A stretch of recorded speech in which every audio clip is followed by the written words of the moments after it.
காட்டுப்பன்றிகளை சுட்டுக் கொல்வதற்கான அரசாணை வெளியிடப்பட்டிருப்பதாக சட்டப்பேரவையில் வனத்துறை அமைச்சர் ஸ்ரீனிவாசன் தெரிவித்துள்ளார். இதுகுறித்த கூடுதல் தகவல்களை செய்தியாளர் ரமேஷிடம் கேட்டறியலாம். ரமேஷ், அரசாணை பற்றிய முழுமையான விவரங்கள் என்ன?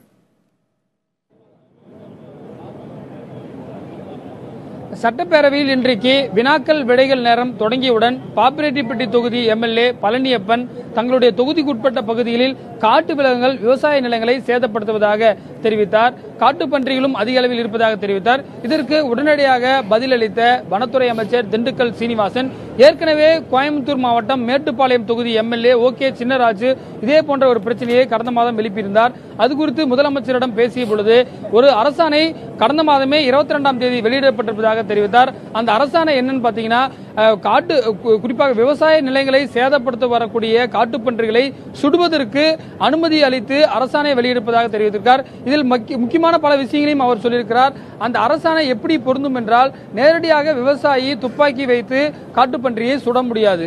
குறிப்பாக அந்த ஒரு விவசாயியுடைய நிலத்தில் காட்டுப்பன்றிகள் தொந்தரவு செய்தால் அவர் சம்பந்தப்பட்ட கிராம நிர்வாக அலுவலரிடம் சொல்ல வேண்டும். அவர் அந்த பகுதியில் உள்ள வனத்துறை அதிகாரியிடம் சென்று, அதே போல மாவட்ட அளவில் இருக்கக்கூடிய மாவட்ட வன அதிகாரியை தொடர்பு கொள்வார். அவர் வனத்துறை செயலாளரிடம் அனுமதி பெற்று உடனடியாக சுடுவதற்கு அந்த வனத்துறை அதிகாரிக்கு உத்தரவிடுவார். அந்த வனத்துறை அதிகாரி தான் சம்பவ இடத்திற்கு விவசாய நிலத்திற்கு வந்து அந்த பன்றிகளை சுடுவார் என்றும் அருகில் இருந்து விவசாயி பார்க்கலாம் என்றும் சொன்னார். அதற்கு பிறகு பேசிய பாப்பிரெட்டி தொகுதி எம்எல்ஏ பழனியப்பன், ஒரு சில மாவட்டங்களுக்கு தான் இந்த அனுமதி வழங்கியிருக்கிறார்கள், தருமபுரி மாவட்டம் அதில் இருக்கிறதா என்று கேட்டார்.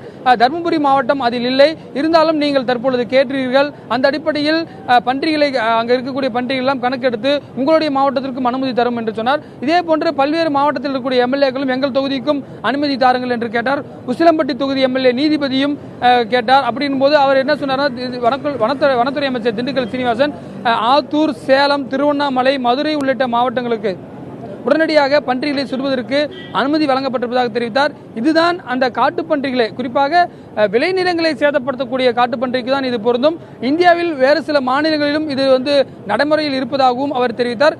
முக்கியமாக விவசாயிகள் நேரடியாக துப்பாக்கி எடுத்து பன்றிகளை சுடக்கூடாது என்றும் வனத்துறை அமைச்சர் தெளிவாக குறிப்பிட்டிருக்கிறார். கணேஷ்.